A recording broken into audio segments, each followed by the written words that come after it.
Hey guys, Randy here with Academia Christi. Sydney here with you as well. She's very excited for the vlog, as you can tell. This is October the 26th. This is a garden vlog update for Viri Christi here. I've been doing a lot more videos, as if you couldn't tell. Just like, pretty much just showing whatever I've been doing. And we're doing the actual weekly vlog again. If you haven't watched and if you didn't see in the playlist and then the vlog episodes, there's like a really big gap. It's almost it is about 3 months that I lost footage. And so yeah, I've been kind of doing, I had a couple longer episodes sort of updating on everything that was going on then. I'll kind of be reiterating those things as we go. But I have some other things that I'll be kind of updating on here that I'm excited to talk about. And so, well, not like super excited. I guess it's not super exciting. Maybe some of it to some of you. Maybe we'll get into some things, but I'm going to try to keep this kind of short-ish. Maybe I'm going to try to attempt to go to about a half hour. So you know what? Let's just get started now.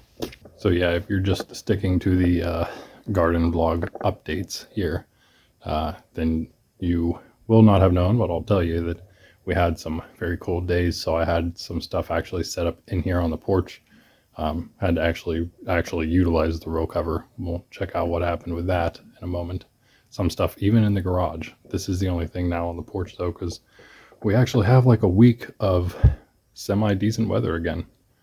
Not really going into even the mid 40s. Once it hits mid 40s and lower, I start to worry, but a little bit. But yeah, for now, we'll be good until the beginning of next week. And then a lot of things will be changing for sure by then for the next vlog update. All right, I guess quickly, here's where we're at with the table. I guess I should probably move some of this stuff, do something with all this stuff. It's just so much stuff to do. But this is all the pepper brand experiment outcome so far. Pretty much all of it. It's not actual all of it. The other stuff's in on the like a lot of big Serena seeds drying, a lot of Nature's Edge also drying wherever they are here, I think. Had our orange habaneros from Nature's Edge and some couple from Sustainable Sprout that actually aren't looking so nice. I'll be showing that stuff. Either already showed it or I'll be showing it in a second or something. In here is still the last big round of cayennes we did from the home garden, which I was hoping might start helping each other ripen if I just left them all in there and closed it up. I think it's kind of working. I just did that a couple days ago and it keeps doing that, so it's not really that effective.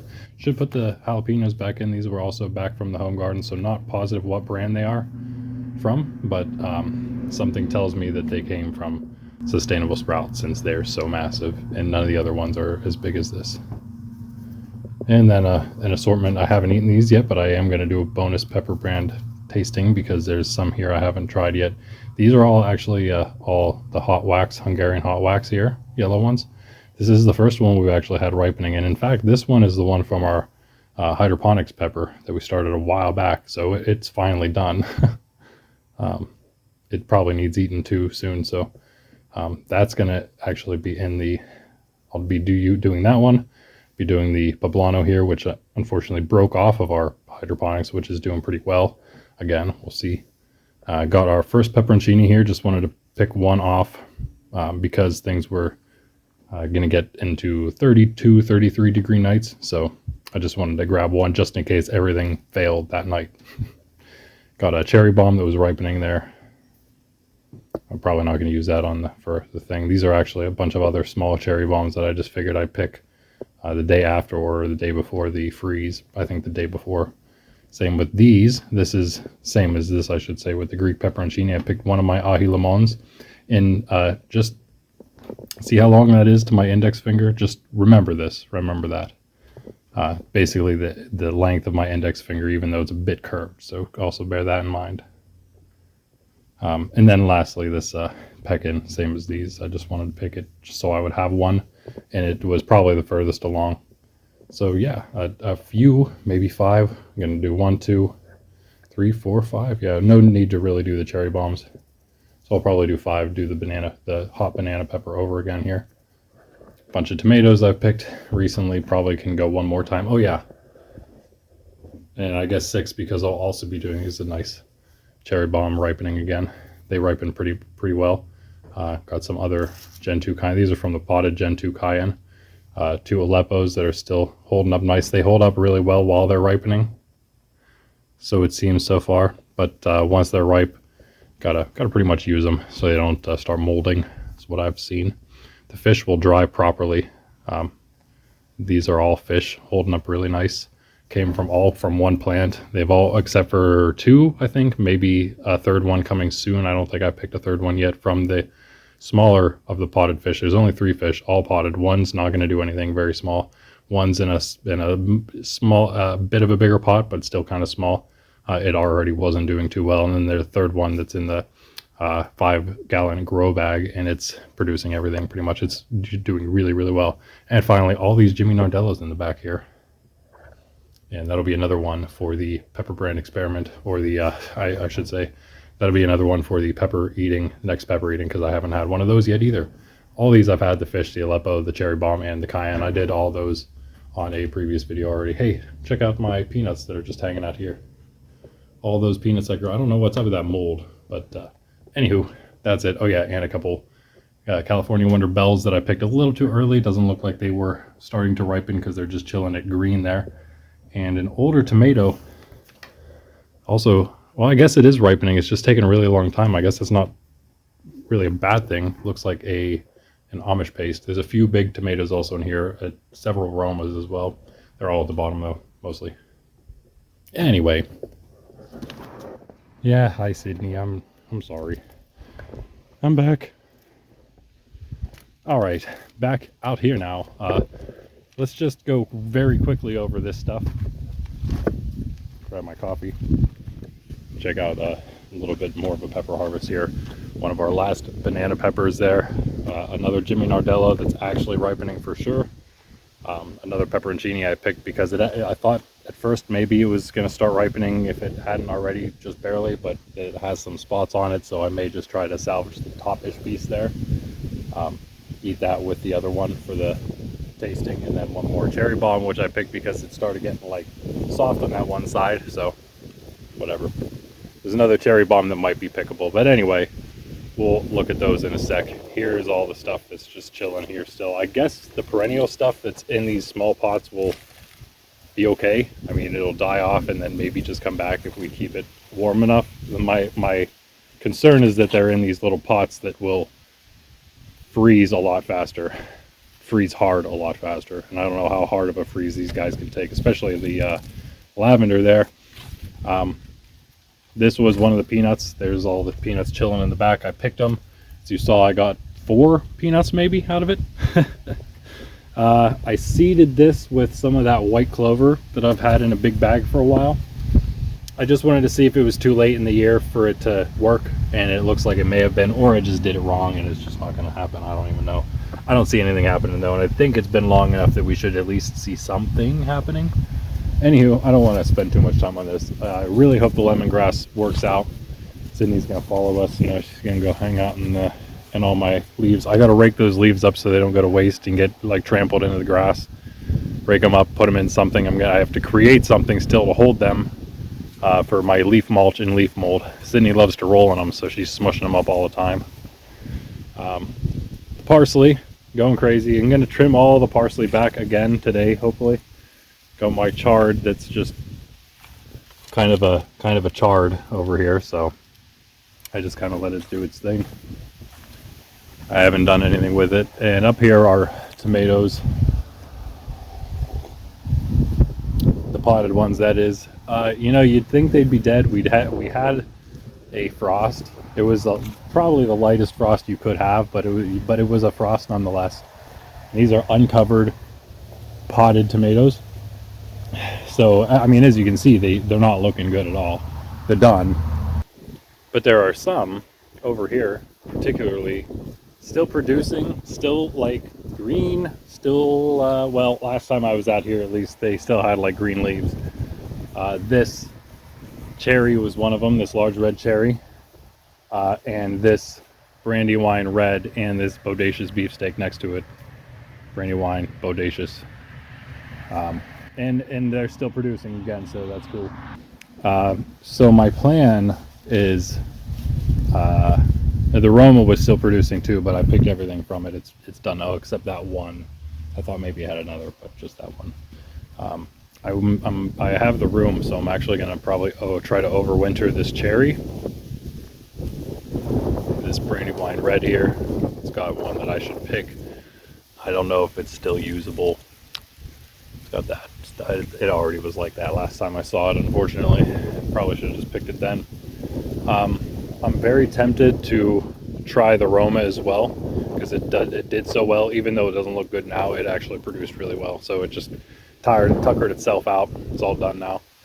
The bodacious took off late, so I kind of attribute its still aliveness to that. Both of these tomatoes can probably be picked as well, and I probably won't do 4. I doubt I'll even do 3 overwintered tomatoes, but those would be the ones. It'd be these 4 right here that I would do. I mean, the Black Crim did okay. It had some big tomatoes. Obviously, if I did things a little more correctly, it would have been better. These tomatoes could have all been big tomatoes. They're also all pretty late, as everything was. The Cherokee Purple was really early, so, and it also had several different issues. It was the only one that I saw a hornworm, I think. I don't think I saw any hornworms out in the market garden. Now I can't remember if I did or not, but I definitely had a hornworm right here. My very first one, hanging out on this, chomping away. But I got a couple from there. The Amish paste did really well. Sorry, Sydney. The super sauce here hybrid eventually ended up doing well-ish, well enough, as well as the Amish paste did. And the beefsteak took off really early, and then didn't really have its issues. It just didn't do well either. After, I had a couple of nice ones, and that was it. The last one out here just popped off real fast and then was done. If it didn't do that, I mean, it still actually looks not terrible. This would have been the one that I would have liked. It does actually look pretty bad. Look at all that black. That's probably not good.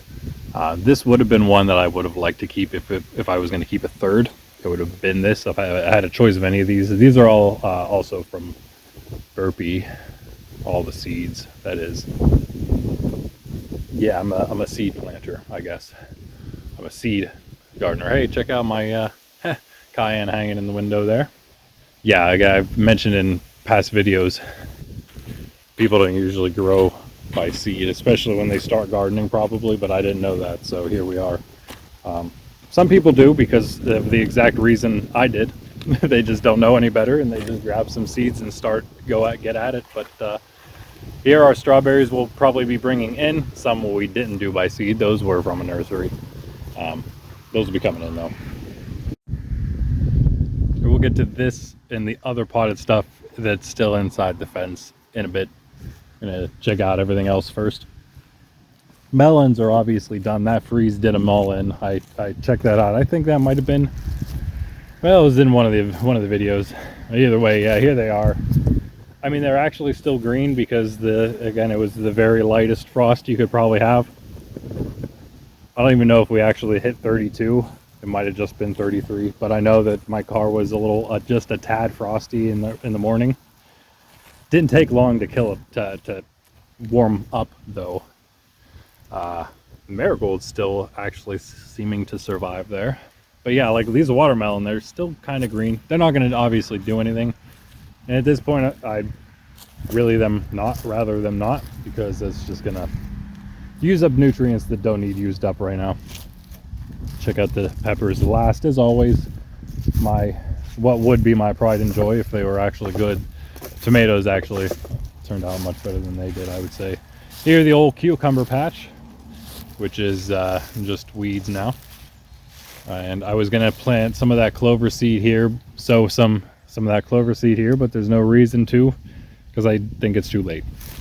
If I did it earlier, then I would have, because that would have been the idea. The weeds aren't actually that bad, and again, we have a nice bit of leaves back here for me to gather up, and for whatever reason, they're much drier here from this tree, as one almost falls into my coffee cup, than they are under that tree over there, that red maple maybe. This is a silver maple. That one was, the other one in the fence was transplanted from my grandmother's a long, long time. Well, 20, over 20 years ago, 25 years ago maybe. This thing was, I guess this one was also transplanted here, the silver maple, but a little bit, I guess only a bit longer ago than that, as a housewarming. So yeah, maybe about the same time. Marigolds again, that's one of the nicer marigold patches we have there, I would say. Still holding on. Check out the tomatoes in a bit. Hey, again, look at all these leaves. Trying my best to like avoid stepping on the big piles of them, because we want to get those. This might be my main goal today, getting all these leaves picked up, because they're all gonna be right back. I mean, there's gonna be just as many right back down. So yeah, again, I just want to get as many as possible, and then next year, you know, we can maybe like double the size. I don't have anything yet, but I'm gonna have to go make it today and then gather these today. But honestly, I just need something really to gather it, to hold it in, to contain the leaves from blowing around. And then next year I can think about expanding that, because man, we are going to have so many leaves. We always have so many leaves, not just from our yard, but other people's yards that blow in here, because everything blows in here. Anywho, beans that I'm hoping are kind of drying properly-ish. Just, well, properly enough that I can plant the beans, the dried beans as seeds back in the ground next year. Get some free beans, because we're going to need a lot of beans. I may, and maybe hopefully by next vlog, actually, I'm going to be doing this as soon as possible as well. Problem is, I was thinking about ordering online, and that may not be feasible because of the shipping speed. So I may have to just inquire local people, local farmers, on their garlic, because my goal is to plant as much garlic as I can, basically, where these beans were, and up to maybe even the back here. I'm just gonna go crazy with it, just this entire spot, because why not?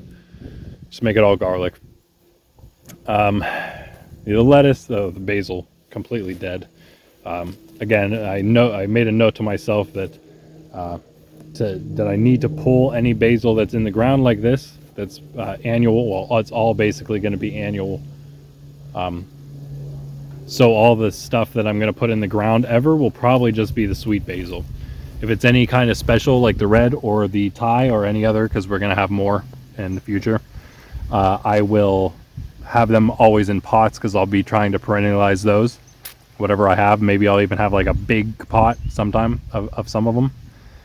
But these guys, the ones that go in the ground, are always going to be the sweet basil. And I need to, if I want to actually keep them, I need to pull it all. I need to cut it all back before the first even light frost, because that did them in. That did them in real good. Now I'm still wondering if these seeds, if there are seeds here that I can get. It's hard to tell, because you know I'm all about gathering them seeds. Waste not, want not. Anyway, yeah, these marigolds also pretty good on both sides. They're still hanging in. The lettuce, I pulled a bit of it. Here's also this tomato. I should cut it back before it's too late. I think cutting it back will help it to go dormant and live better, survive, have a better chance of surviving, live better. Wow, Mert. The lettuce is, I mean, naturally, the lettuce is looking fine, because it doesn't mind a light frost. The leaf lettuce, surely. I don't think any of lettuce minds a light frost. Leaf lettuce is even hardier, I think, than the head lettuce, the iceberg types. Oh no, never mind. I thought maybe this might actually still be a very fresh piece of lettuce here. I was wondering if we had any. It does actually look like it is. It's just so long that I'm not sure. But I guarantee you this stuff is still probably pretty good, especially because it's very tiny like that. I'm going to definitely leave him. I pulled a bunch of this stuff that was already dead. There was a decent bit that was dead. I want to pull more, but I want it to go to seed too, and self-seed, and hope that the seed that, I don't even know if I'll be able to gather any of it, but if But either way, I'm hoping it'll self-seed and maybe the seed will go dormant, and we'll just have a lot of volunteer lettuce next year. Because I don't think it gets. I think lettuce seed may be able to handle our winter here, depending on how mild it is, I suppose. We'll see. I have some peas. I'm not really even concerned about them anymore, as another leaf almost lands in my coffee cup. These are some of the better looking ones, surprisingly. I'm sad to say. This is not dying off under here very quickly. I'm also sad to say. A lot of moisture under there. Definitely not going to help it to get hot. Let's try to check under here real quick.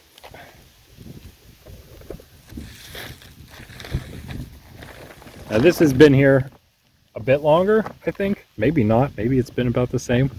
It seems to be doing a better job. Let me get one more piece out. Peace out. Yeah, it definitely seems to be doing a quicker job. If it was put down the same time, which I'm pretty sure it was, because I lined these up specifically so I could use just one brick there. So I don't know. Yeah, I don't know. The black seems to be, and it might just be because you want to use the clear when it's still hot out. When it gets cooler out, the black might be better for solarization. I don't know. Don't listen to anything I say. I'm just showing you what I did. But again, I'm not positive. I think though that I did those at the same time. But either way, that's actually good, because here's where I really need. This is the patch I really need to be done quick so I can put some garlic in there. Probably at the point where I could weed the rest of it up and do the garlic just fine. Need the garlic though. Need to come out here and pick a bunch more peppers. The cold does some damage to the peppers, which I'm not happy about, but it's good to know. Again, good to know. These actually don't seem to be too bad. Peppers themselves, other than the ones that are eaten, that always keep getting eaten by, I'm assuming, slugs.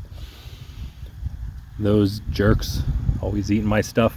It's kind of easier to see where things are. I really need to pick this mustard seed. I mean, I have a bunch already, but I don't have nearly any.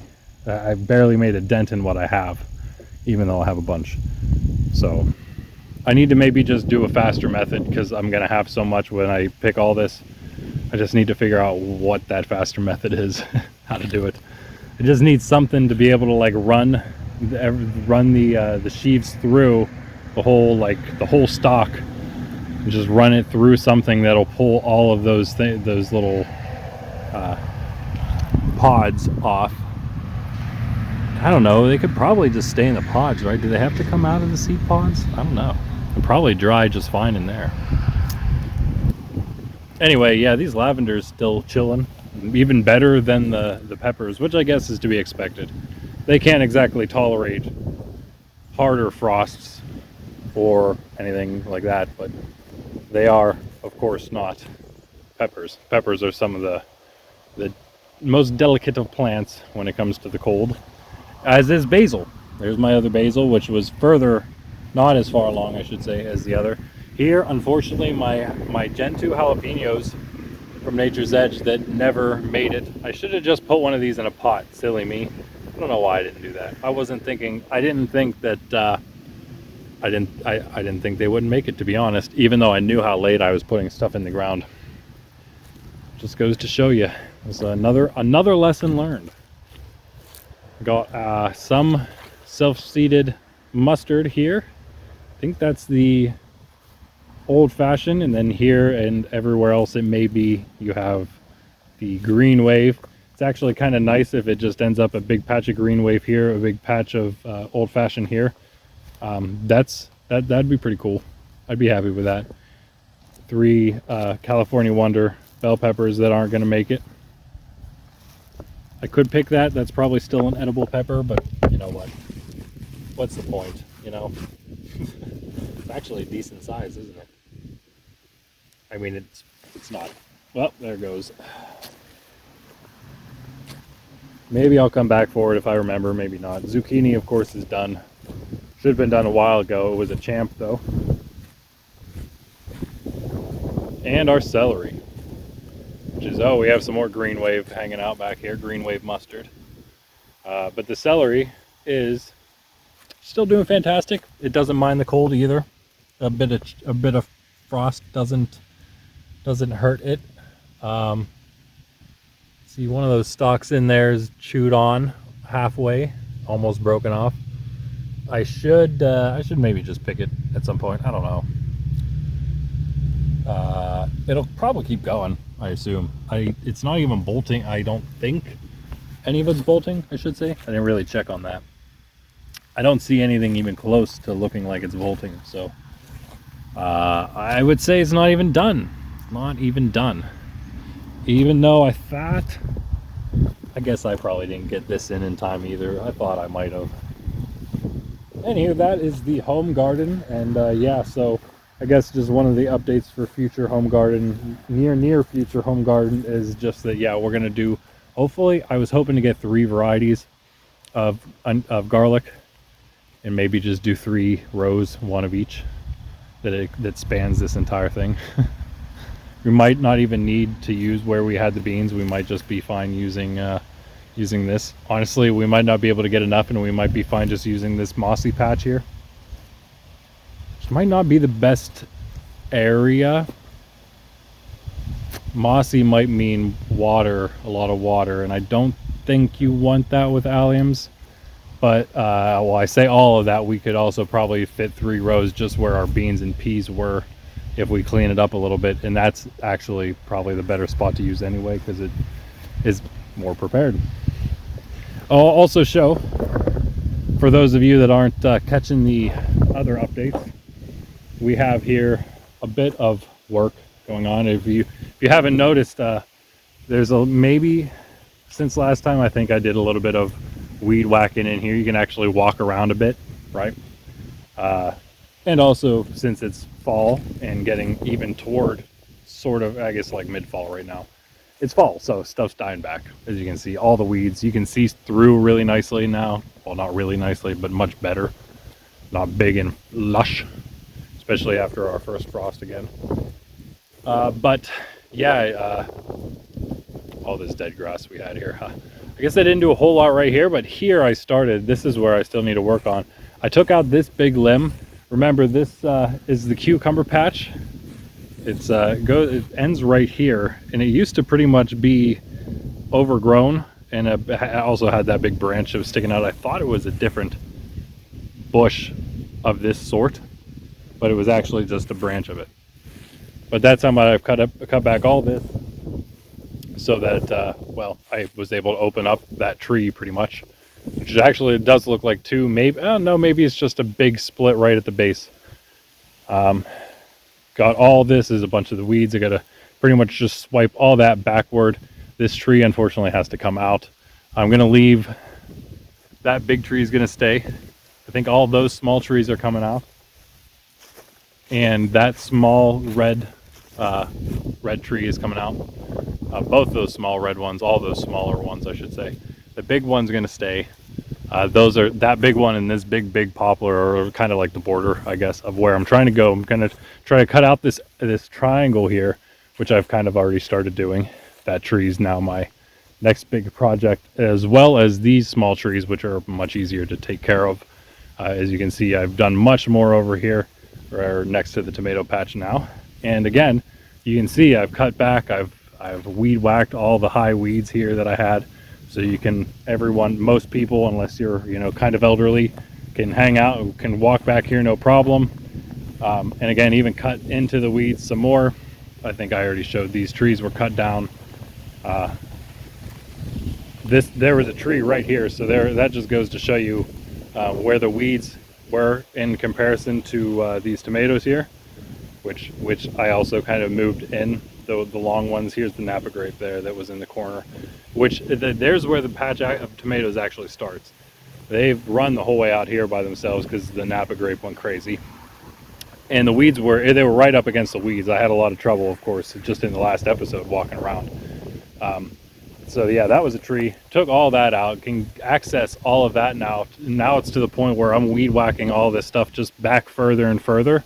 And again, if I wanted, I said this in the last video that when I was just updating on this, I can just gather that anytime I want, you know, into my big weed pile, and even probably put that as some mulch for the winter somewhere where I'm going to use next year. Because again, all of this, my goal is for all of this stuff to be not grass anymore, up to where I had the beginning of my cucumbers with that marigold, beginning of the pepper patch, make that kind of this big U, upside down U around the net here. The net I also trimmed, weed whacked in front of the net, which hasn't been done in a bit, so it's actually kind of cleaned up now. Better for getting these leaves out. Unfortunately, you know, I just thought about that. I weed whacked a lot of this grass into these leaves. So this is going to be one thing I'm going to have to, I don't even know what I'm going to have to do about that. I think I'll just have to come out here as fast as possible, get just this stuff because it's only here that I did it. Get all these leaves, throw that in the regular compost, and then all the leaves, I know like all these leaves are fine to rake up and throw into leaf mulch, leaf mold pile.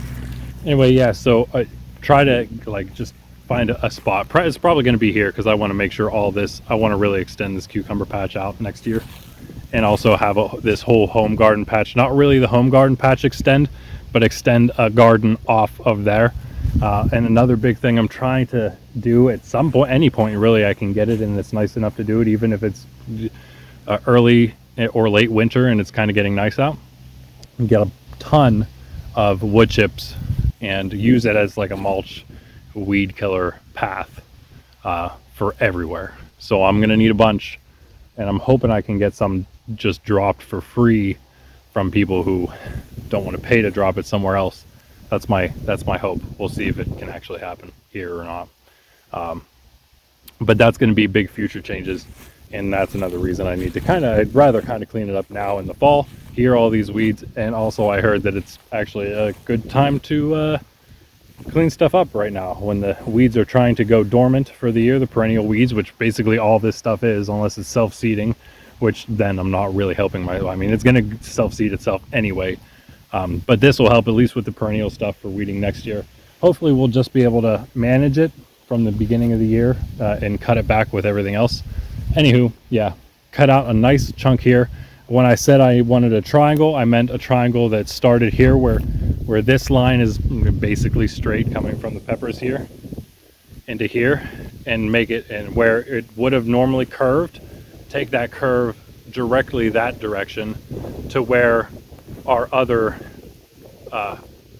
line of weeds actually is. So basically cut out most of these angles and bring it to where this line is running this way. That's why those small ones need to come out, so I can take that whole chunk out, open things up really nicely, and it's going to give me an extra cucumber patch for crop rotation.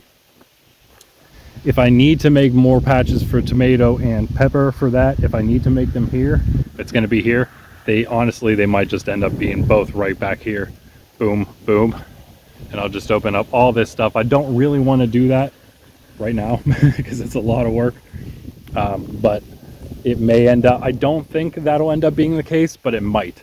And if it's not the case, then I may never use that. At least it may be a while till I use this for peppers, tomatoes. It may still end up, because it's a nice spot, I think, for them, perhaps, if I cut it back. But they may also end up over right off of the home garden in those weeds, because I want to open that up to the other side of the property, which kind of is open from weeds already. Although, again, even for that, there's a lot of work to do. My hope is that I don't need to cut either that area of weeds or this area of weeds down for the tomato and pepper patches next year, and we'll just be at a different property.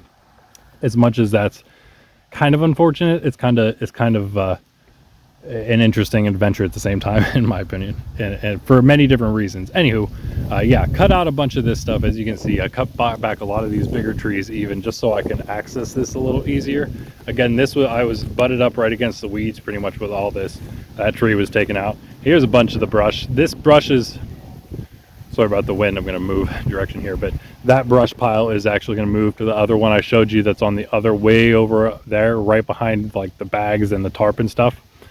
where the on the other side of that big tree, basically, that bush there. Move that stuff over there so it's all in one nice pile. I want to kind of save the bigger branches and or small trees that I'm cutting, because you know, I'm going to try to use as much of this wood as I can. There's no reason to waste any of it. I mean, this grows like a small forest, because it kind of is. It's been a bit, obviously, since it's been cut back, but got a decent bit of wood from it, I'd say. Something we can at least use. And I would, if nothing else, you know, we could build some small compost walling. If that makes sense. I don't know if it's going to be enough.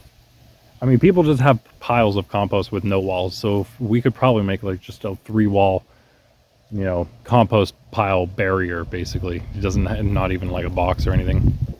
Those trees might come out, they might not. I don't know. I'm not like too, again, it depends. I'm going to now just talk as though we're not going to use this major back area for now, although I do want to cut the path, as maybe I haven't mentioned in one of my updates here yet on the actual garden blog update.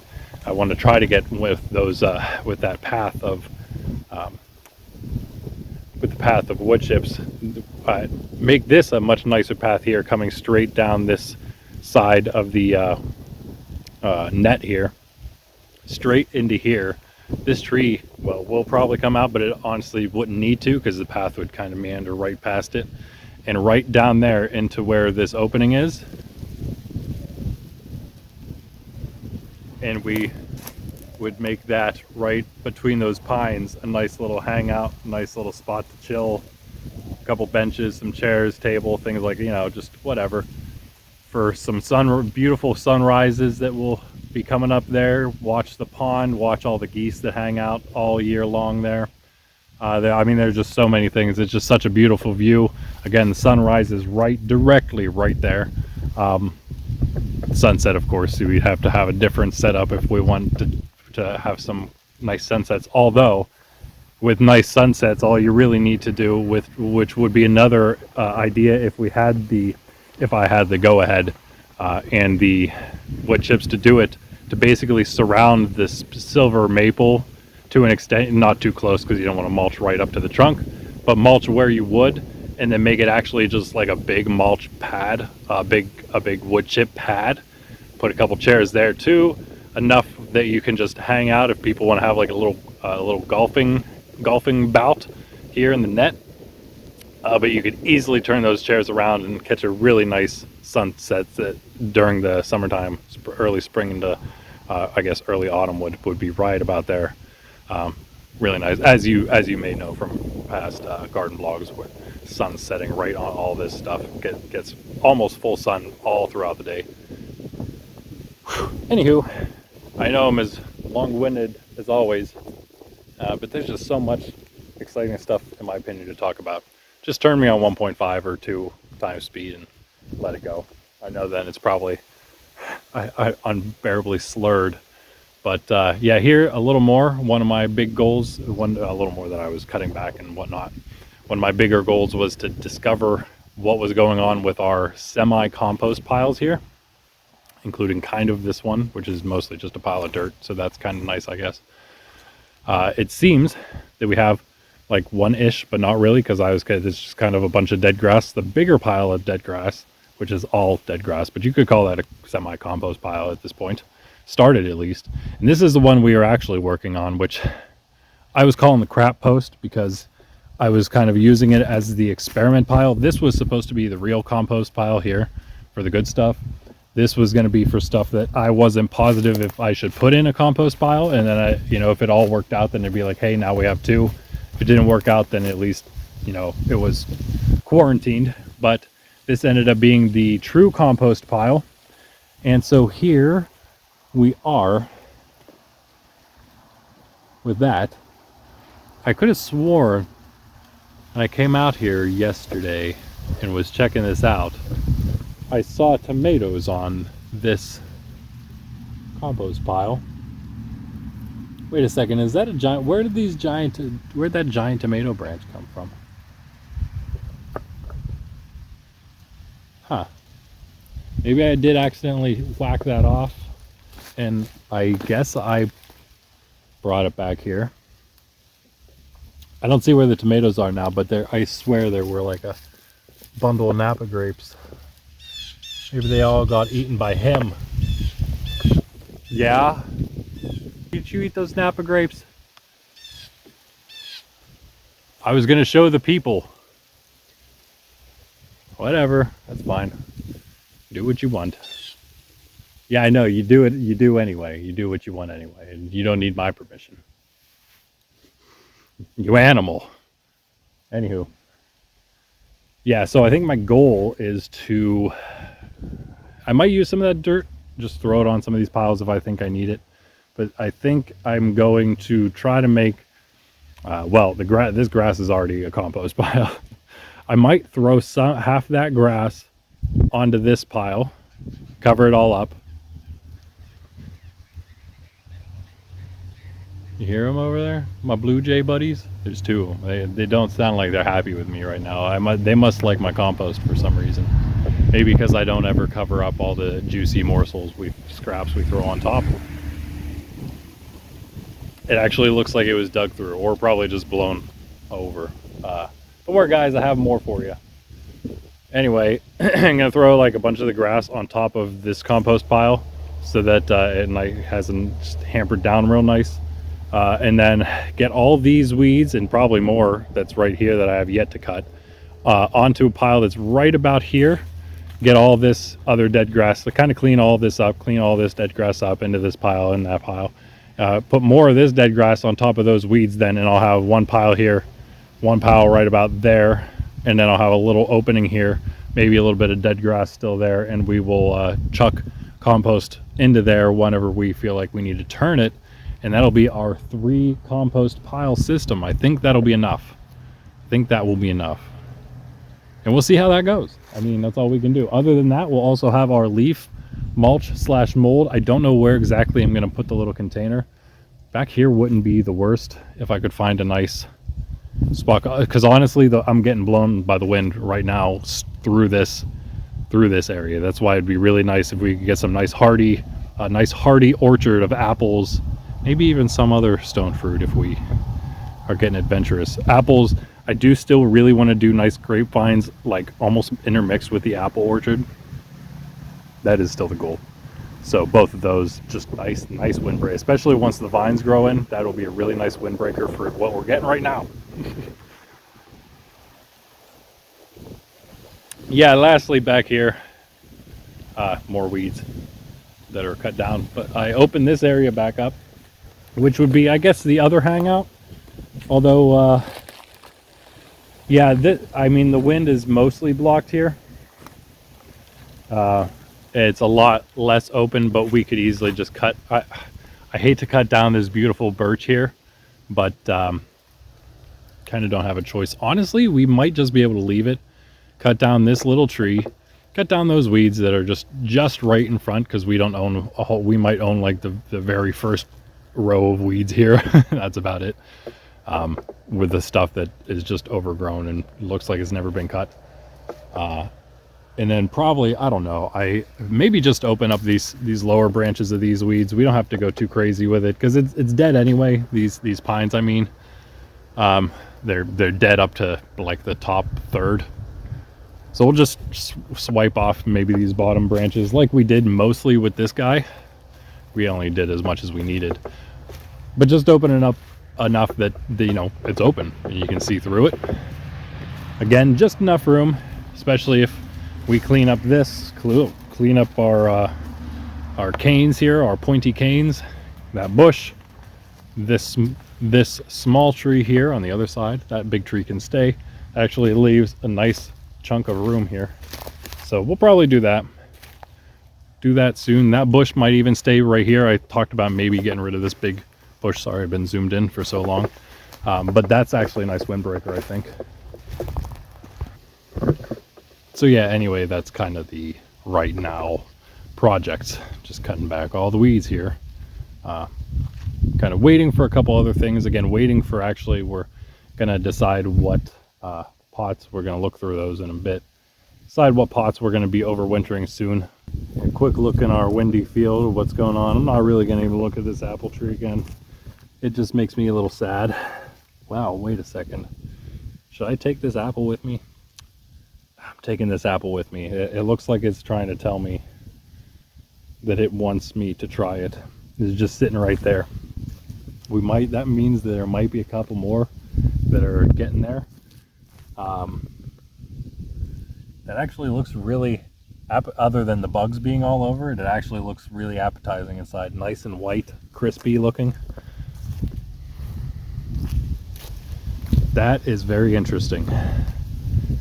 I might have to try that today at some point. Sydney, me, maybe I'll coax a couple others into. See, this is like the blossom end rot, or the fruit end rot that I was getting on my tomatoes early in the year. Although it probably happened on many of these apples all through the year. Look, there's another reddish one up there.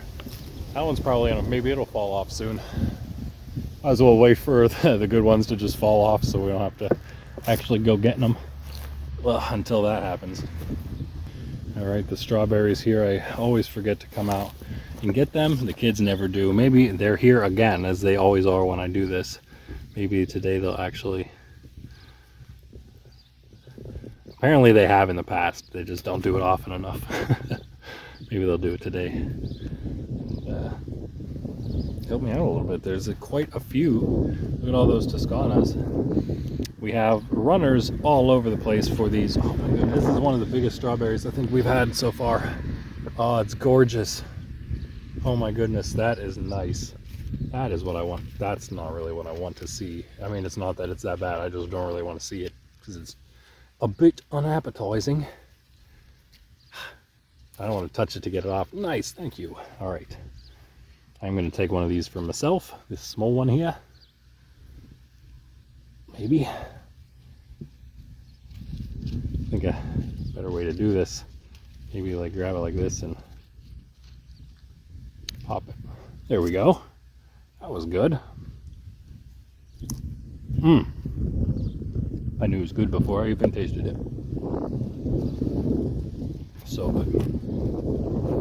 Still producing. I mean, what? Are you kidding me? We would have had so many of these, actually. A nice snack often throughout this late fall. Throughout the whole fall, I should say.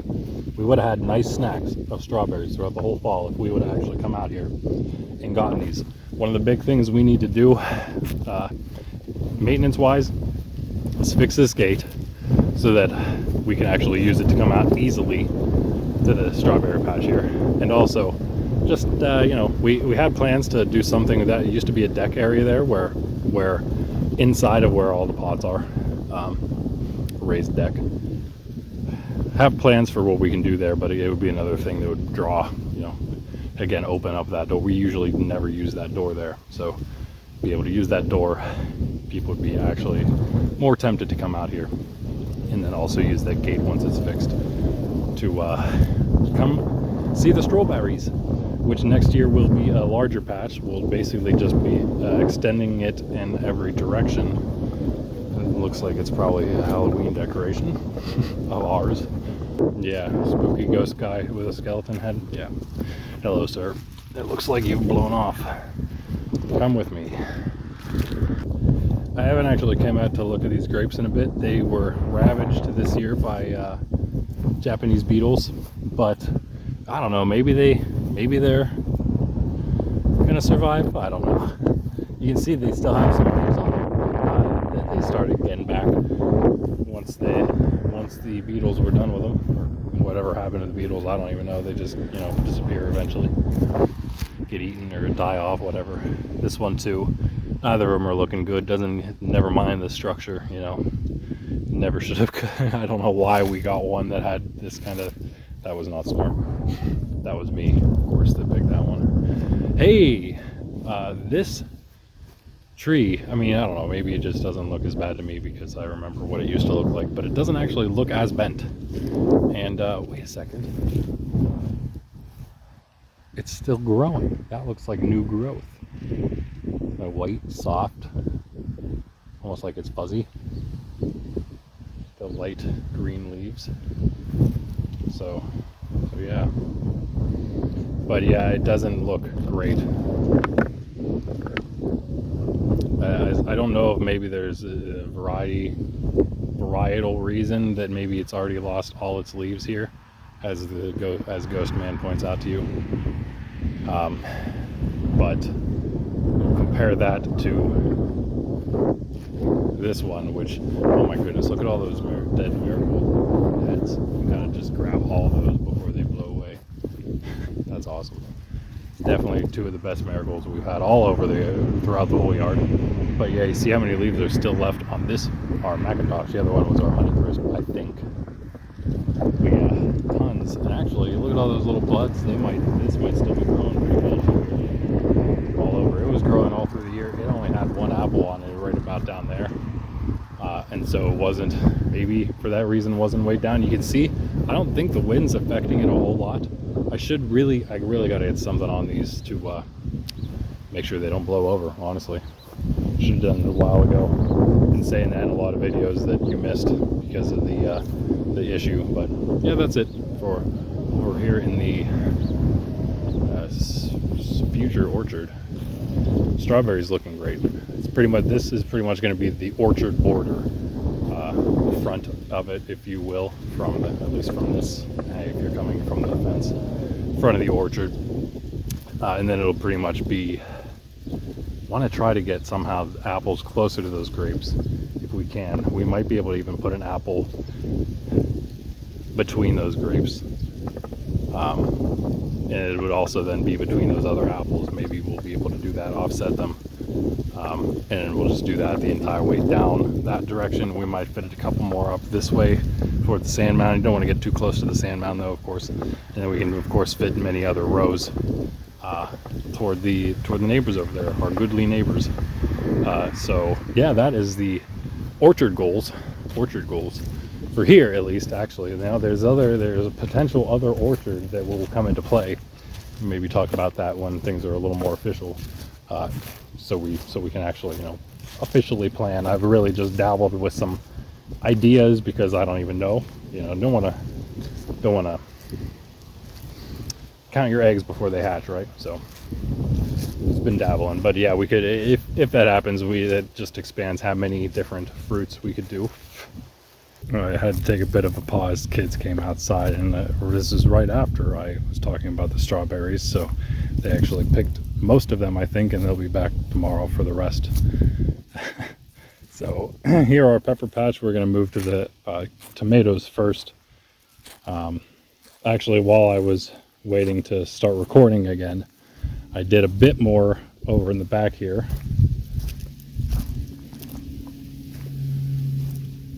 Specifically cutting all those trees, and I was trying to get these pieces to about just like keeping them at a decent height, because I will come in here and get the entire thing out. So for one, I wanted a piece left just to mark where everything was. Some of them are really small, like this one here, so I can get all of it. There's another really small one that I whacked with the manual weed whacker. Try not to do that as much as possible, but before I do that, I'll be able to take off this entire piece and again use that nice decent sized little log there for something, all of those. So that's why they're so long still. And even before that, I could actually use them if I wanted to hook something, throw something over top of it to hold something up there. Anyway, there were a few trees left to get. I was able to clear more of the weeds back here. In fact, I even cleared a lot of these weeds. And you can see it's not going to take very much. A couple swings with the manual weed whacker that I used there in the back behind the blue rake. Just swing that thing. It's like a ground scythe, basically. Just swing that thing at the base of stuff. That's what all that is. Just chops it right off, cuts everything down at the knees. And then again, I've just been moving everything back, but we're getting to the point. Yeah, actually I'm probably going to end up having to move that brush pile. I'm going to want it back behind these two big trees that I'm keeping anyway. And then I'll end up making this brush pile right behind there, which will still be weeds. Maybe even move it over here somewhere, because I do want to almost maybe even keep this back area free for like the deer and you can keep all the natural weeds growing there. And even maybe grow, like I said, grow some service berries, as I mentioned in one of my future plans videos. Anyway, that's it. Here's the tomatoes. If you didn't watch any of the other videos, like the after first frost, our first frost update, here is what happened. The ground cover remained on top of these tomatoes, those 2 rows, and the back 2 rows, which are all the green ones, and in the middle here is brown, black, dead, because it was uncovered for the 32, 33 degree night. But they're still, I mean, the tomatoes on them look okay still, so they might just finish off. And all these look good. I don't know if the nights may remain. We have a couple light frosts coming after our nice week here ends on Monday or Tuesday or something. But there's like 3 days of frost, and they might not actually be that bad. The row cover may be able to sustain the ones that are still going here. So yeah, you see there's still, I did kind of a little bit of cleanup. The row cover is, I believe what's happening is the row cover laying on top of stuff and being wet is actually heavily damaging these plants. So that's something to be aware of. Like this stuff that did stay covered, these are the peppers here. The ones that did stay covered, which were not these 3 rows of my pepper brand experiment, these largest of the 3 parts up to the marigolds there. And then those back rows are different. This row here is different, but where these were actually covered the whole time. But this is what happened, I think, again, because the row cover was laying on top of it wet, and it just destroyed it made it so soggy. It's done. These are Charleston hots back here. The bottom of it doesn't actually look bad at all, and that's why I can pretty much tell that that's what the cause was. These ties are, and again, these ties is looking as bad because the row cover was held up by these Charlestons higher, so the ties were sort of saved by that.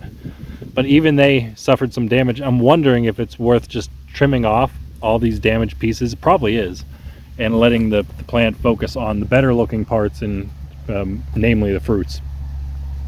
There's really not a whole lot to look at. I mean, you can see pretty much from afar what's going on here. I guess since I lost most of my footage, it's hard to. I probably didn't tell you what is what around here, but there is most of the stuff is cherry type tomatoes. Gross. These are Napa grapes here too. They actually look like grapes, don't they? But yeah, most of them are cherry types, varieties, or cherry-like varieties. There are a few, most of the large ones are all in the first row, and there are a couple of the ends of this 3rd row here that's intermingled with the 4th. So I got 1, 2, then a big path, 3, 4, then a path, and then 5, 6 here. These are very late compared to the rest. These I'm pretty sure were all cherry types that were left over. We got super sweets on one of these sides and Chadwick's on the other. We got some yellow plums that were producing in there somewhere in the middle. Stuff's all over the place. We got some large red cherries. I think Chadwick's actually were like an entire line here in one of the last rows, the 5th of 6 rows. But yeah, stuff's still producing nicely. Actually, here's the ones on the side that are sort of bigger: Aroma and maybe what's a Marglobe? Maybe a Marglobe. Not sure, but I think that would be what it is. But even the latest ones back here are producing. This Napa grape is just going so strong. I might just trim it back once it's done and see what it'll do next year. Probably nothing. It'll probably die over the winter, but we'll see. I've kind of pulled some of the actual fully dead ones that were in these first 2 rows that I saw. So there's a few less than I started with. And in the middle there will actually probably be cleared relatively soon, sooner than the rest perhaps, depending on what happens with the dead ones and the fruits on them. We may end up with a big open spot here because of that. I'll wait for this fella as well now, flying directly overhead as always.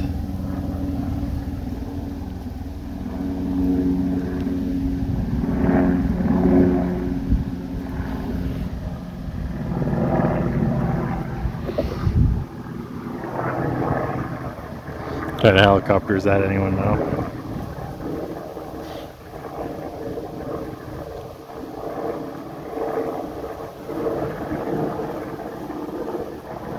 Yeah, just those normal helicopters that are always flying around randomly. The dandelions we still have in here, isn't that crazy? I thought those were like an early spring, or at least just a spring thing. And then summer they make the seeds, but I guess that means that early fall the seeds can come up, and then they'll die off at winter anyway. So anyway, yeah. So we'll see what happens with those middle lines.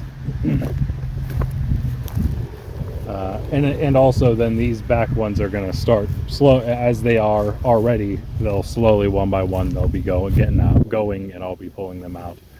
I guess then I might save, like, maybe about half, depending on which ones end up dying and which ones end up living, if I can get them spaced out enough. I don't know. I probably shouldn't do, you know what? Whatever. Screw it. I'm going to do it. If they end up coming up next year, that's just fine. We'll either just let them grow with the beans that we end up planting here and the peas, or we'll transplant them into the actual tomato spot or into pots, whatever. Who cares? But we might as well keep them in there. About half, whatever we see that still looks decent by the time we end up cutting some, or going to overwinter some. Like this is, what this is here. It looks like it's the Chadwick cherry, but that's deceiving. The Chadwick cherry should be that one, actually, which is crazy. It is that one. So that might be one candidate. This may also be one, but this is a large variety. Doesn't look like it, but it is. I don't know where this. Oh, there it is. That branch is all the way over here, under here, probably dead. Yeah. Cut that back with my hand. Anyway, let's just give a once over the peppers real quick, or I'll get pretty close up just in case you guys haven't seen them. And I mean the frost, after frost video. I don't know what happened here. This is a mess.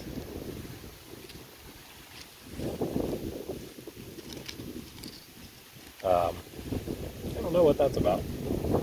Here, these are our jalapenos, Nature's Edge. It's always in this Nature's Edge Sustainable Sprouts Serena Seed Row Gardens, 3.2, 3.9, and then 3.16. Normally 12 of each, but not always. 11 cayenne and 10 habaneros altogether. But the fruits are still looking pretty good on these. I think they're all on. Yeah, okay, they're still on there. The plants themselves, however, not so. And these are the ones that were the oldest, doing the best because they were actually in the ground kind of a normal time, and the only ones that ended up kind of uncovered, through the light frost, because it blew off the middle here. But just there, in like a couple of those, you can see the ones that are sort of dead. I guess it's really just these, what are all the hot bananas, and then the Aleppos. Most of the hot bananas and the Aleppos. But yeah, these, I guess the fruits are maintaining themselves for now, but before the next couple days of frost comes, we're going to basically pick everything because of this. Because this is going to happen this will probably happen on everything. Well, just in case it does, I'm pretty much going to pick everything back. I might leave a few just to test them, see what happens. That is a very nice looking, definitely Serena Seed Cayenne, because they're the only ones that get that massive. Just like the Sustainable Sprout jalapenos are the only ones that get massive. This is a ripening cayenne from the later pepper brand experiment. Kudos to that. Well, I guess they all kind of look like that now. They're either ripening or no. This one's all soggy, so that one, no kudos to you. This one though is actually ripening. Yeah, that's a solid pepper. That one's still a solid pepper if it stays on. So is that. When it stays on the branches, maybe they'll ripen. But again, we're gonna just pick everything. The habaneros, I'm really sad to say, they were already not doing good because of the cold, not doing well because of the cold. But yeah, that means that now, since they were basically, I think, all uncovered again, looking really horrible. But look at those peppers again. Look at the fruits in there. Still okay. And here's our Nature's Edge. Voila, got another one. I didn't know that until just now. Got another ripe one. That makes like a dozen, half a dozen, I mean, for this one, maybe 2 or 3. I think 3 for the sustainable sprout. No, I bet even more than that. I might be up to like 7 for the Nature's Edge. And I think, yeah, maybe 3 for sustainable sprout. The other ones, because I did have another Nature's Edge here that was producing.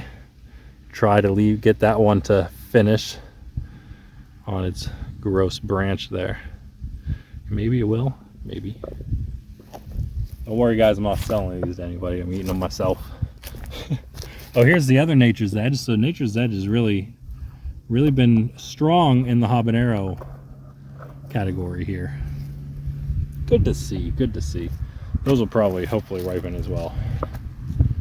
Yes, yeah, the ties, I'm really happy with how the ties are looking, and these actually, the ones that aren't gross. I don't know if that's gross or ripening. No, that's gross. Should pull it. The some of these do look like they might actually be close to ripening. I'm hoping they're not just all the ones that are gross. So I really like. I actually tried one of these right on the. I think it was the last video that I was doing plant stuff. I think it was the after frost video. I checked it out. But yeah, it was actually quite the little spicy guy. That thing looks like it's ripening there. That is awesome. And the one we picked was off of our potted one because it actually had 2 growing on the initial pronging there. Anyway, yeah, not looking so good up in here either, where the latest of the pepper brand experiment, the rest of them, like these cayenne here, aren't doing so good. That one is the only one that's doing good, like I said. These were the habanero, nothing. Like I mentioned earlier, the hot bananas, the hot yellow Hungarian hot wax, got hit pretty hard, and a lot of these peppers, now this is what started concerning me about keeping the peppers on the plants. Look at all that browning. They might still be okay. I should actually pick most of these. The only one that hasn't done that is this big fella. It still looks okay. I can maybe wait for that one to start ripening fully, but I think maybe I should just pick the rest before they start going too bad. I don't know. I don't actually know. So I actually have one that's on the table on the porch, sort of as a test, but I don't know how long I can wait to see what happens. These Aleppo, the other ones that got hit, but again, the peppers still looking much better on these than they are on the Hungarian hot wax yellows. Those are really the only peppers I gotta say out of all of them that look like they took damage from the cold. Peppers themselves. There's one Aleppo, it's pretty small, it looks like it was damaged, got those brown spots too. This nice massive one's still good. It actually looks like it's ripening here, so that's kind of cool. Maybe we'll get that guy off. See if it's like a true Aleppo. I don't know, we only have one brand of Aleppos, I'm pretty sure, so. These Hinklehots are looking decent. They remain covered. The Pekin are looking okay. They remain covered. Some of these, hopefully, again, some of these, both the Hinklehots and the Pekin will be actually ripening soon. I did pick one of the Pekins, none of the Hinklehots. Check out these Ahi Limon, still looking okay. But look at this guy here. Look at this pepper, you see this? This one was as long, the same length as the one we picked that I showed you on the porch earlier. Because this is where it was, right here. Picked it from there. They were both the same size. I just grabbed one of them that looked like, I don't know, that was a little more ripe, I guess. Look how much that thing shriveled from the cold. I guess it's from the cold. It's nuts. This thing was also basically the same length as all of them. It didn't shrivel as much, but it still certainly did. So that's crazy. A little unfortunate, but hey, what can you do about it? These marigolds are still doing something. There's some green there and some flower buds. Look at that. I was hoping maybe they would seed onto the ground here like the ones in the melon patch did. I'm not seeing anything right now. I don't know if it's going to be possible this year. I don't know. We'll see. All the super hots, habaneros, basically all habaneros here, and these 3 ghost peppers on the end, all not doing good at all. Those 2 are just wrecked. They actually look, that one, yellow habanero, looks a little better than it was. So I see some green now. These other yellow habanero aren't as bad. They're actually some of the only ones left. These 3 reds are also left. These two whites here and here, dunzo. That one, yeah, I mean, it just has no leaves left. That's pretty crazy. That's the one that's been losing leaves the most. And the orange habaneros, the orange and the white, just losing them like crazy. So I have to remember that for the potted ones, because actually the white habanero and the orange habanero in the pots are looking fantastic. These orange habanero were doing better. They were grown a bit differently. They were grown like the one in the pot. That one not doing as well. I think that must have been Serenaseed. This one's Rebel Garden here, actually. It's not the worst. Maybe we'll get a pepper from Rebel Gardens. That'd be interesting. And Serenaseed would be the only one we didn't get. And of course, we got like all these done cherry bombs because they're all too tiny. This one doesn't really have anything else on it. This one's actually still producing a bit, so maybe they don't look like cherry bombs, but they are supposed to be, at least. Again, from the same pack, so I can pull that maybe. Yeah, pull that before it just breaks off. Almost looks like it might be ripening, but probably not. Serrano were supposed to be, I think, the rest of this. A bunch of cherry bombs, yeah, and then a bunch of Serrano, which are looking really good. I am very happy that the Serrano are hanging in there, because I'm still very interested to get a good idea of what the Serrano are like, because I do have 2 or maybe 3 brands of Serrano. They must be relatively popular, and the heat level that I saw on my research is something that I'm very interested in for basically sauce purposes, I guess. Pickling also, and these seem like they're perfect for both saucing and pickling, and probably drying too. So, and last here, well, actually this is, so our Anaheim chilies, unfortunately this guy took a little bit of damage there. Still looking pretty good. Massive Anaheim chili, our biggest so far. These are looking decent. The plants themselves not so great. Poblanos aren't going to do anything because they weren't doing anything early enough. Though they may try, it's not going to happen. Plants are massive. Took damage on the top, of course, like all the other tallest plants. And the black Hungarians just got toppled over before the frost even came, by the row cover, basically. But again, I was kind of expecting these guys to ripen soon. I had hopes for them to be done really before the frost did come. Maybe before the next frost comes, but they're gonna have to. I mean, they're all actually about the same age, so there's still flower. What? Look how beautiful those flowers are. If you didn't catch one of the earlier ones where we saw it. Hello, Daddy Longleg. Harvestman. But yeah, these are all about the same age, other than the ones that are, I guess, just starting to grow. So they should ripen about the same time. And then we passed up these 3 in here, which are our New Mex Big Jims, which I have basically no hope for anymore with these. Or the potted one has a couple that are fruiting, luckily, so we'll be able to take that inside and get a couple, maybe probably just real small peppers to try. But again, that's my fault, and again, it's also New Mexico State, so they probably like a more dry climate, like most peppers, but some are going to be a little more suited to our climate than others, like maybe a lot of the New Mex, unless again they grew them specifically for somewhere else other than New Mexico. Last here we have shishitos, which aren't looking bad. Oh, that's a leaf. Okay, well, luckily this is a leaf. I was kind of worried that was a real shriveled up pepper. There was a pepper underneath it though. The pepper, actually, these little peppers are not looking good. Not very good. The bigger ones are looking okay though for the shishito. Bigger one here. That's it. And then we have our Santa Fe Grandes. This one is like done. That's the one we picked though. We actually had one off of this plant.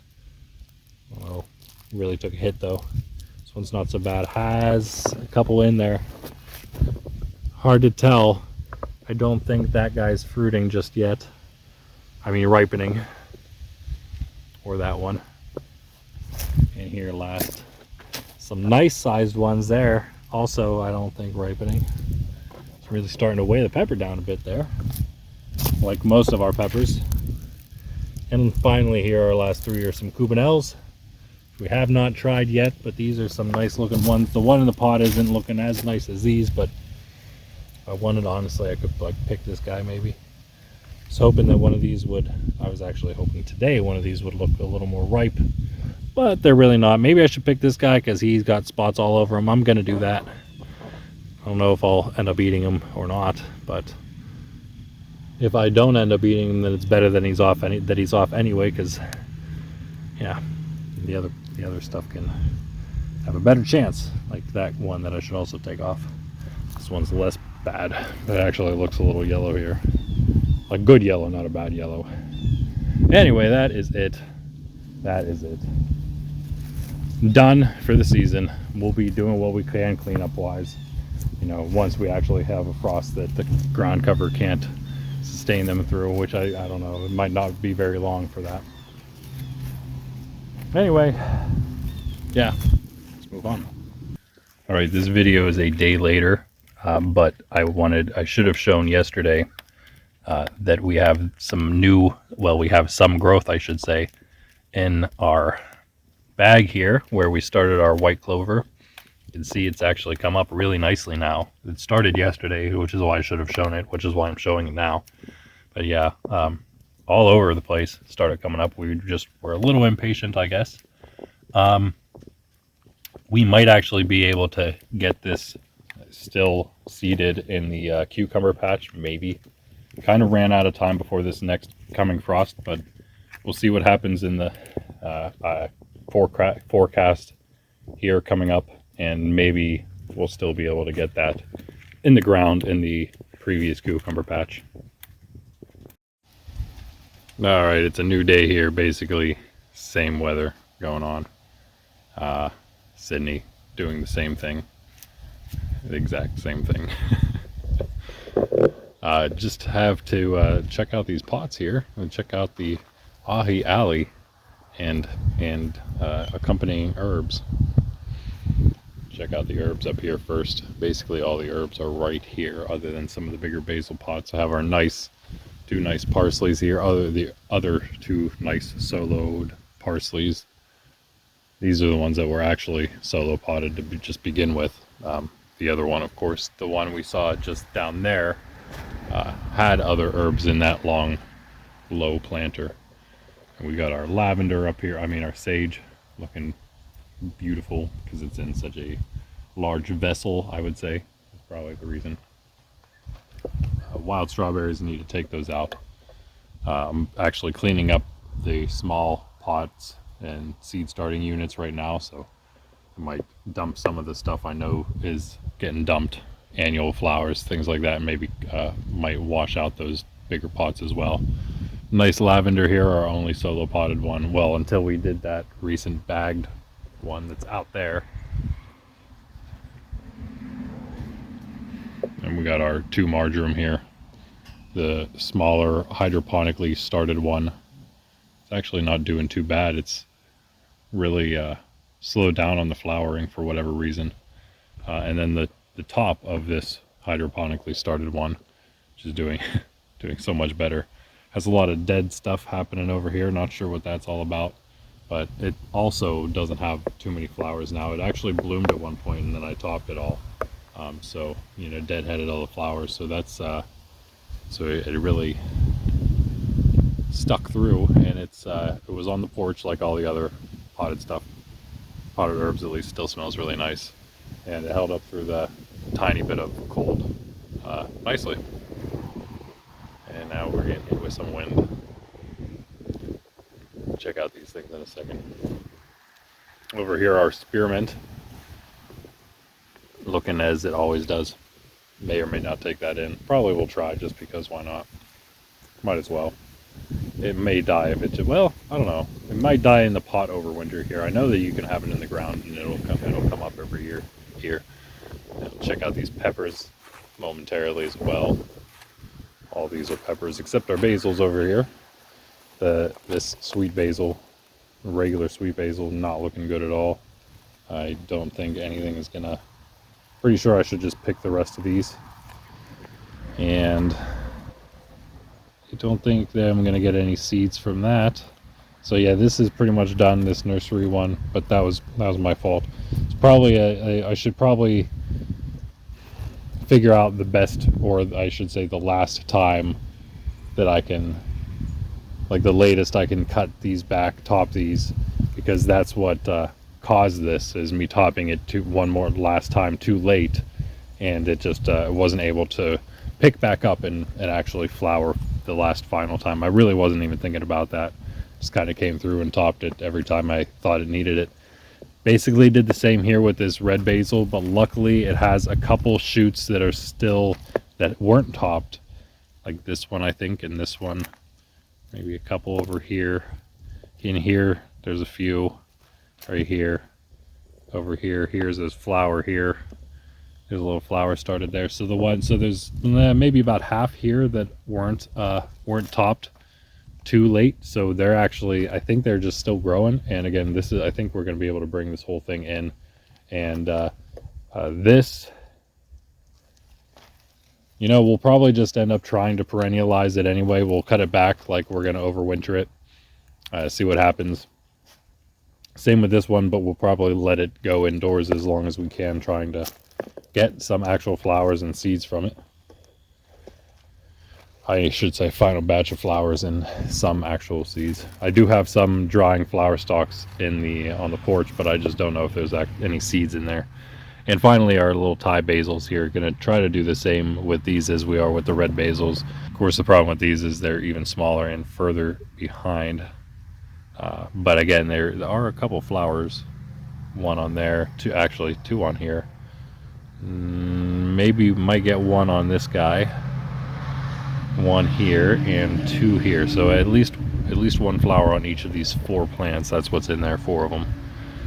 So we'll see what happens. I guess it's a perennial, and I think the red basil may also be a perennial, but I know that is the Thai. So that is it for the herbs.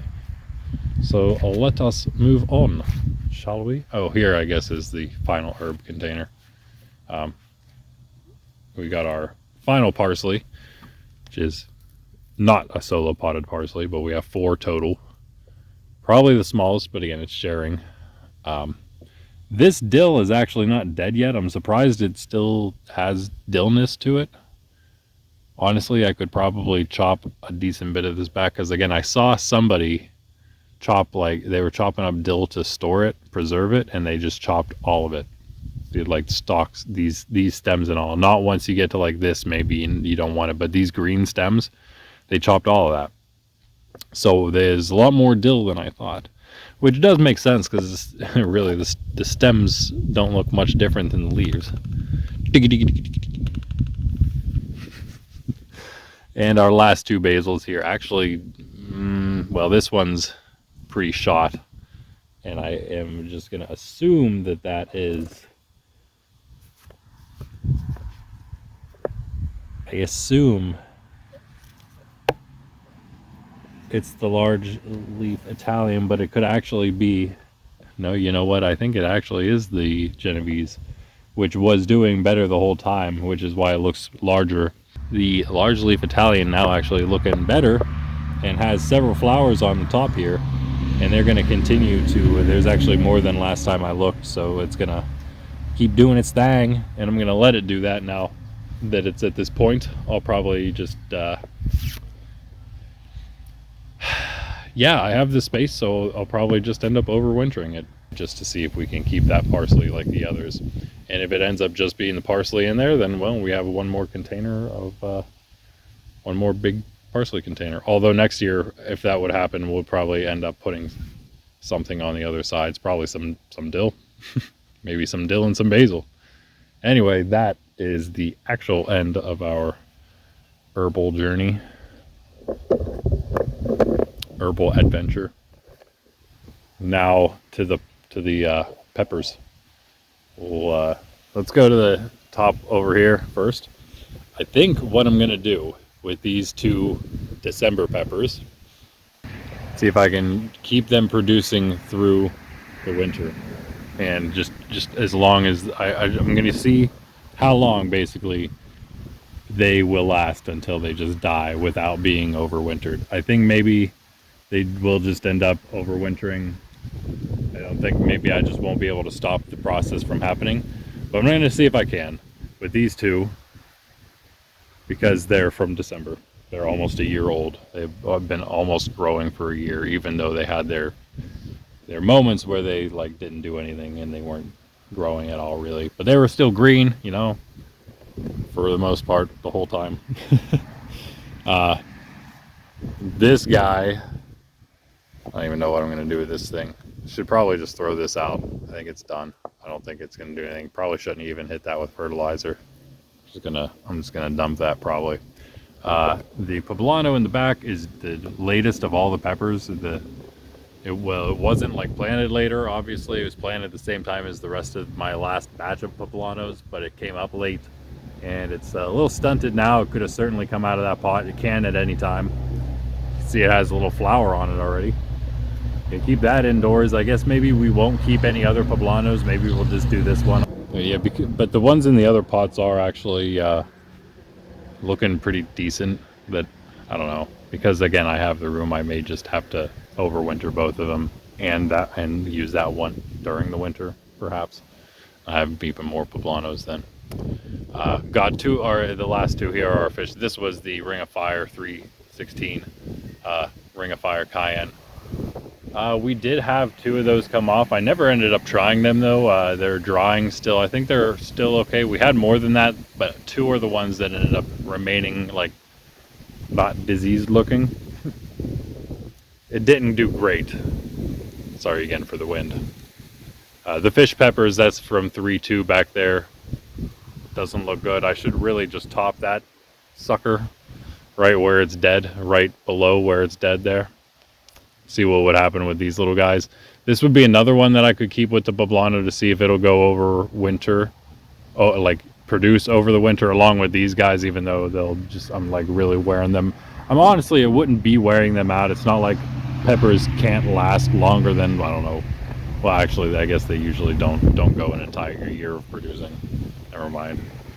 They weren't producing an entire year. I guess they really only produced for and they only produced a couple of fruits for like a month or two. So yeah, I don't know, we'll see. And then this is the latest of the fish. Well, yeah, this is the 316 fish. Had two come off of this already. This one will probably be soon. It's been basically as prolific. It's actually getting better and better, so we may, I don't know, this will probably be one we try to see how long we can let it last, but end up probably overwintering it anyway, even though it's in a bonsai-ish container. You probably can't really call this a bonsai container. It's more like just a long flower planter. But it's shaped the same, pretty much.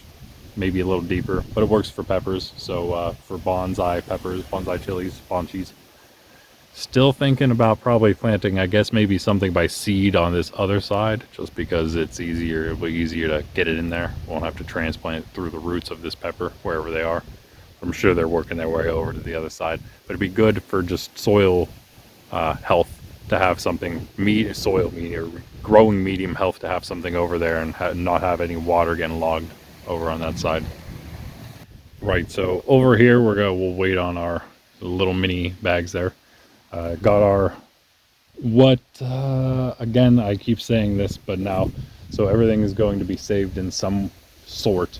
These two in the front have been going, these are from April and were planted into the pots pretty early, so they've been doing well. My Aleppo chili here, Aleppo pepper, and my black Hungarian black. You can see it actually still has flowers all over, really, which really makes me want to keep it going. This is the only fruit it's currently growing, unless any of those flowers ended up just pollinated. I don't know if any were actually open yet, though. This looks like it's just opening there.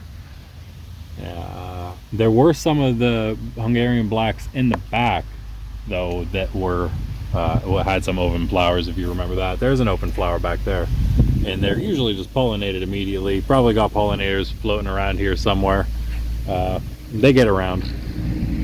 Those things are maybe not going to attract them as much, but then of course, well, everything is kind of dying off around here, so I don't know what. Not a whole lot to attract them, I guess. Some of the herbs, perhaps. And maybe those orange flowers that are still open. I don't know what those are. I can't remember. Petunias, perhaps. Perhaps a petunia. Anywho. Yeah, Hungarian Black did so well. Both of these did really well. Just pulled an Aleppo pepper, in fact. Stag.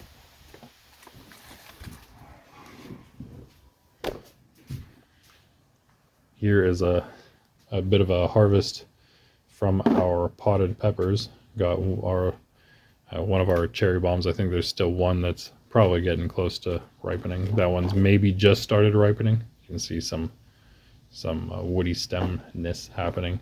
That Aleppo had another come off. You've probably seen in past couple videos, red on there.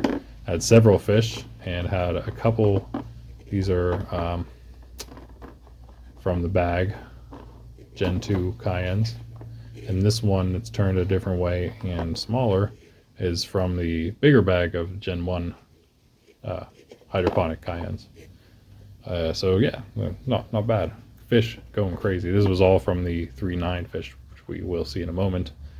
But yeah, producing just really nicely. There's all the other most recent fish that we just saw.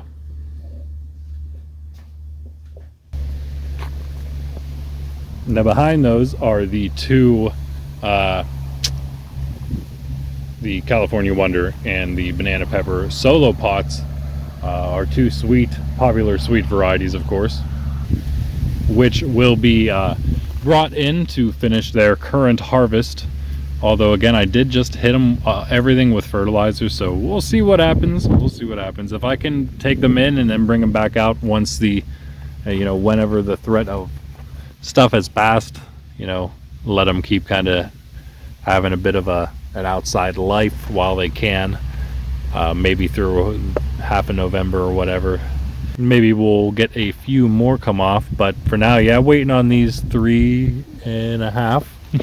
Small one there. I thought maybe this one would be starting, but it is not yet.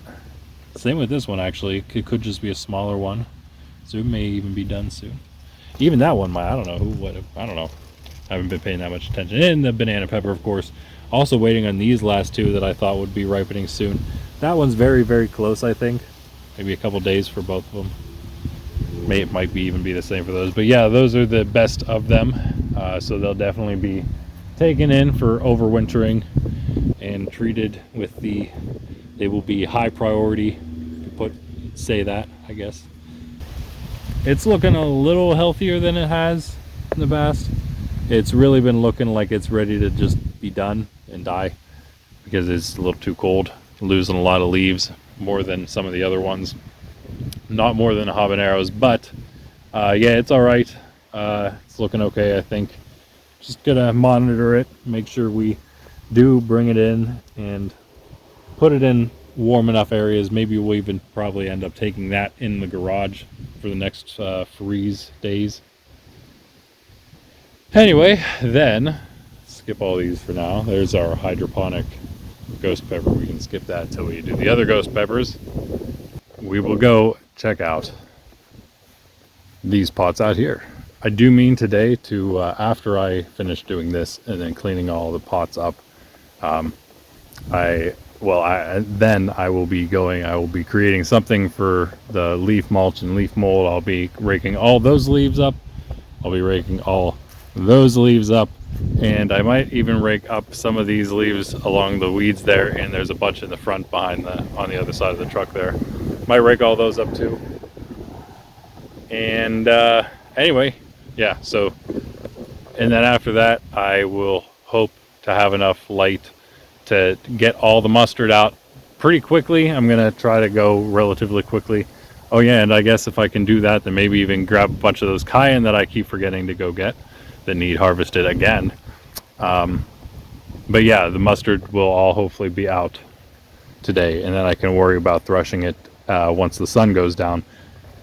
Everything else needs to be done before that happens. Anywho, here we got our Gen 1 hydroponics, round 1, Gen 1 peppers, hydroponics.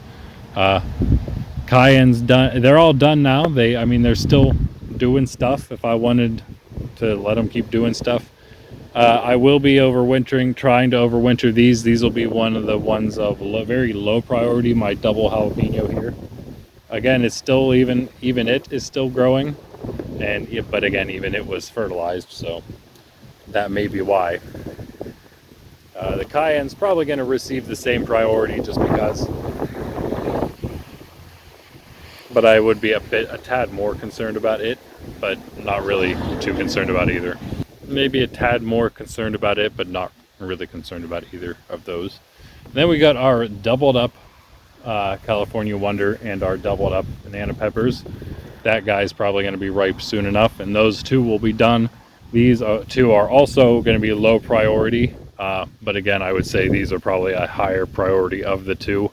Although they're all not like a too bad of a priority, because I wouldn't mind having 2 extra peppers of each started early, because that's really what the overwintering is all about, right? They're gonna have that. They're gonna be a year in, and yeah, I think that'll set them off to an early start. They're gonna be well established already, obviously, so should be even better next year because of all those reasons. I don't know if that happened recently. I think the sage was looking a little better than that when I put it in there. I don't know what happened. I guess maybe the marigold doesn't quite go with the dry herbs here, but it probably doesn't really care as much water-wise. Got our 2 other lavenders, our marjoram and our sage, that were still alive in the cups. I thought, we're going to take that inside, and we're not necessarily going to overwinter it, but we're going to try to get those guys to grow. So that might end up in the garage window or something next to the light. And finally over here, this is our second of 2. We didn't look at the first one yet. Our smaller, the 2 Naga Vipers. We haven't had any of these, our hottest of peppers, come up ripening wise. This pepper is looking horrid. I don't need to tell you that for you to know. Anybody with eyes can see how bad that plant looks. So I don't know what to expect from that. It's gonna end up pretty low priority because of that. There's the lavender from the nursery that we transplanted in here very recently, after we just taking the early girl tomato out of this bag. But it actually looks decent. It looks like it may have already established itself in there. And the herbs, even the Mediterranean herbs, seem to do okay in the light frost, and maybe even a bit of a medium frost. Not a freeze, but just a bit of a frost. Maybe they can manage down to like a I don't know, 27 to 25 Fahrenheit. Depending on, again, like if there's a lot of snow or something, maybe what else is happening along with the coldness. But finally here we got one of our ghost peppers. This is actually one of the better looking ghost peppers. It belongs to the group that is in the back there, the 3 that are in the back in the ground. Clearly, because of being potted reasons, is doing better. If these things were done on time, the ones in the ground would have been bigger, because they wouldn't have died. But because they didn't have enough time, and these potted ones will, this one is bigger. It was also bigger to start, which is what happened with all the potted ones. I ended up putting the biggest ones in the pots because I knew I may need to rely on the late indoor season to get some of these, and not because the peppers just take that long, but because I took that long. So again, that's something that I'm going to have to just do a lot better next year. But this thing's still growing nicely. Still has flower buds all over the place. I don't think it has any that are... It does actually have one that's pollinated in there. You couldn't really say growing yet. Maybe it's growing. You just can't see it in the wilted flower there. But if you can see the wilted flower, that at least means it's doing. So yeah, that'll be done through early winter. We'll see what happens with the Viper if we try to get that to produce in early winter. It'll probably just end up getting cut back, and we'll see if it ends up coming back next year. If not, then we have another pot to use for another pepper. But yeah, that is it for these guys. Mostly low priority. That's why I have them out here in a group together. What? You almost trip. You almost trip. You klutz. Where's the klutz? Over here, we have round 2 of the hydroponics. Got our Anaheim chili. This will be early winter harvest guy. Let it finish at least is basically the early winter harvest, what I'm talking about with those. Let them finish and then overwinter them.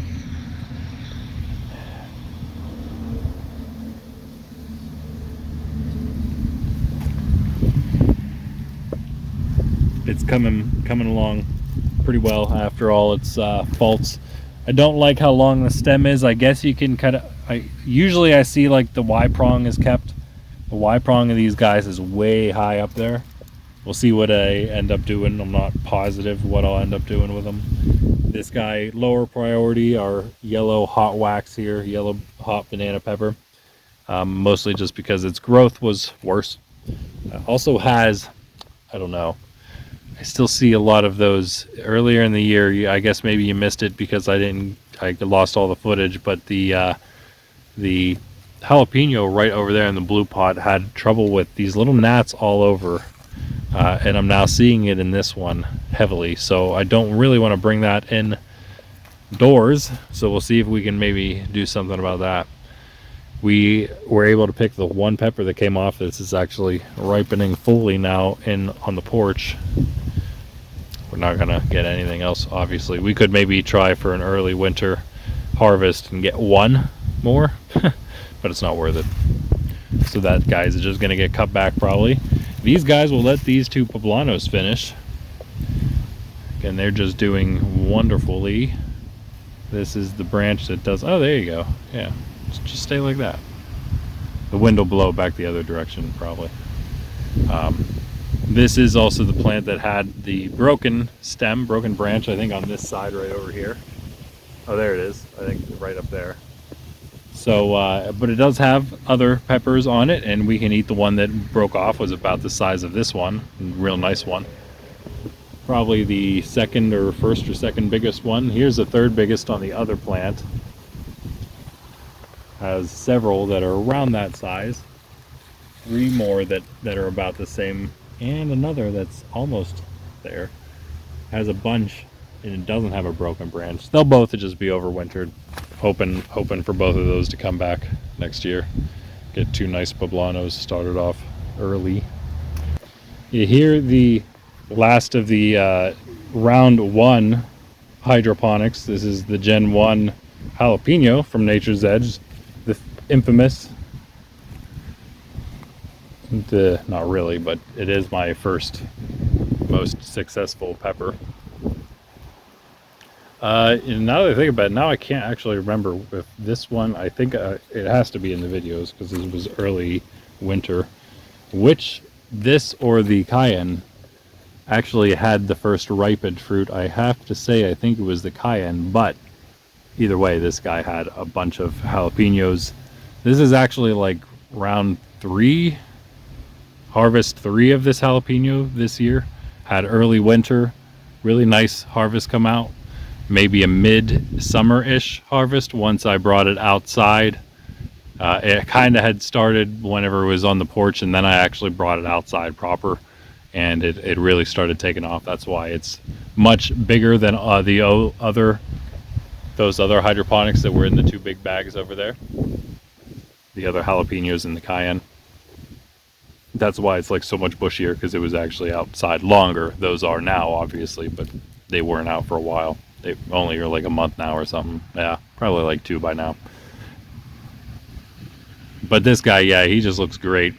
So great that, yeah, he never had peppers down here before. They were always growing at the very ends of the branches because he just probably not enough nutrients or light. Now he's pretty much had both of those properly. The water is usually not a big issue with the peppers. Usually the issue with water is overwatering it, which is why our very wet climate sometimes can be an issue.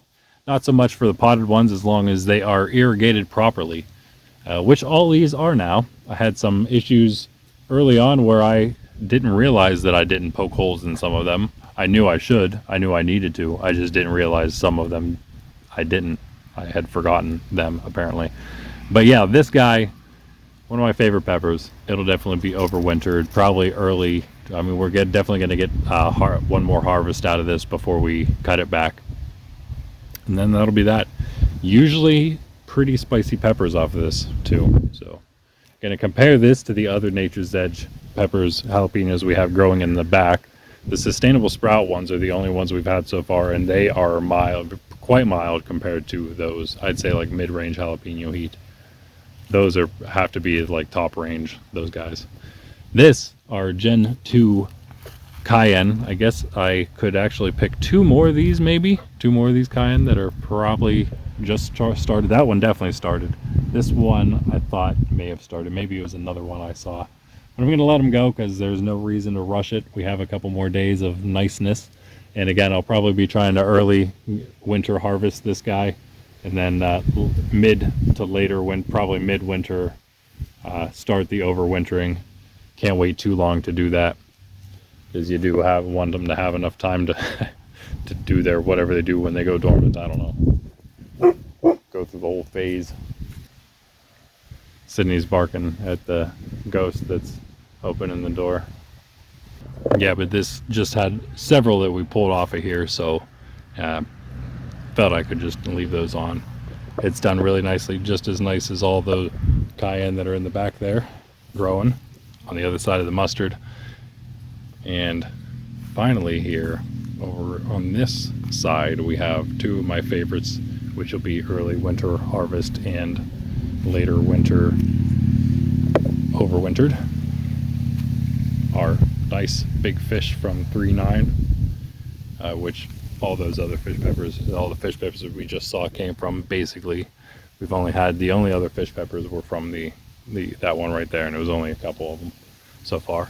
Here we've had so many come off of here. You can see how many are left. It's just still loaded, so we're just going to let it go as long as it wants to go, pretty much. You see that nice crazy stem it has in there. It started off as a very hindered plant because it was one of the bonsai chilies, until I decided to just put it in at least one of these pots because I didn't have any other fish peppers. I kind of forgot about them in my planting of everything else later on in the year. So put them in one of these so I could have some fish peppers to try. Lo and behold, it would be one of the best producing ones, and honestly, one of the only producing peppers. so that was nice. Also helped that it was one of the March ones that ended up doing decent. Again, before it went in the pot, it was the best fish pepper of the three. And finally here, our ají limón, our Capsicum baccatum species. We only have two other ones of these in the back. We haven't tried this one yet, but we do have one of those peppers. It's the one I showed you in the back that got super shriveled. This one looking good still though, because again, it's in the pot. It was brought indoors. It's going to be babied because I really like it. Look how nice it looks. You can kind of tell that it's a different species of plant. Sorry for the squealing. It's a little car. It's a little battery powered car zooming around. Yeah, but you can definitely tell just by the structure of it. The branches, like you can see like the light green streaks in the branches. They're almost like ridges on the ends as it goes around. It makes it almost like a boxy shape. And the leaves are different looking. The flowers are different. I love how these flowers look. Look at that flower. Get a good look. There we go. Beautiful flower. Very different than the annuums.